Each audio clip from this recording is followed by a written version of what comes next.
Is it better to flip my first property investment for cash or to refinance the property and rent it out? I'm looking for my first property investment in 2024 and I'm just starting to think about what sort of strategies that I want to go for. I know that I want to invest in property for the long term. In this video, I'm going to weigh up two property investment strategies. The first one is flips and the second one is the BRR method. I'm going to weigh up both options and see which one would be better for me and my circumstances as a brand new property investor. Let's get into the video.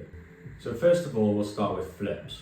What actually is a flip, or what is flipping a property?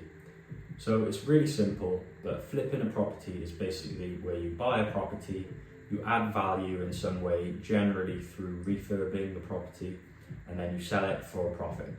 So just to give you an example, if I bought a property for £100,000, I spent £20,000 refurbing the property, and then afterwards the property is worth £150,000.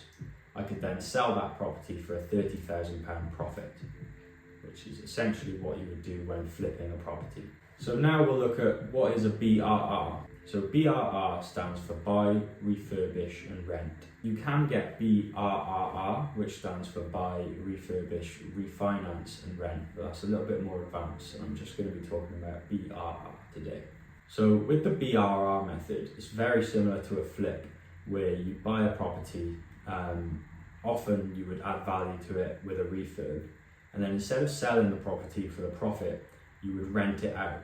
So the rental income would pay off the mortgage and any bills that you had on the property, and you keep the property for the long term, and it would increase in value because here in the UK properties have doubled in value for every 10 years since records began.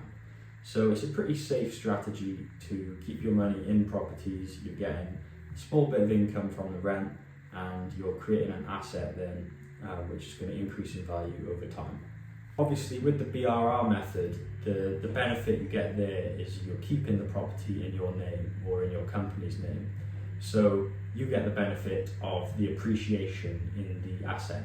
So if I kept that property for 30 years and I bought it for £100,000, it might then be worth, up to £500,000. So I've generated a big bit of wealth there just from holding the property. So what am I actually going to do? I like both these strategies, but as a first-time investor, I think the best thing that I can do is start with flips and start small so I can learn. I've got myself a mentor and I've joined the Concord Club, which is a brand new property mentorship program.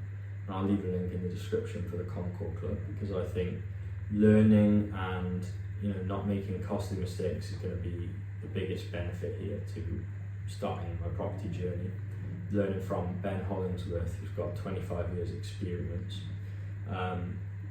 But yeah, I think I need to build up a big pot of cash where I can then look at a range of different strategies and have a bit of options then. So that's why I'm going to be starting off with flips. And I hope to get at least 1 or 2 flips done in 2024, where I can then go on and create my property portfolio and my property business. So on this channel, I'm going to be sharing everything I do to do with this business, from generating cash flow from different side ventures, flipping the properties, sourcing the properties, different business tips and marketing tips, and also finance tips as well. So if you want to follow the journey and subscribe, you can see I'll be posting exactly when I'm buying my first property to invest in, and I'll be sharing literally everything that I do. So thank you for watching. I hope you learned something, or if you're already in property, leave some tips in the comments or reach out to me on Instagram because I'd love to connect with some other property investors or people who are interested in property like me.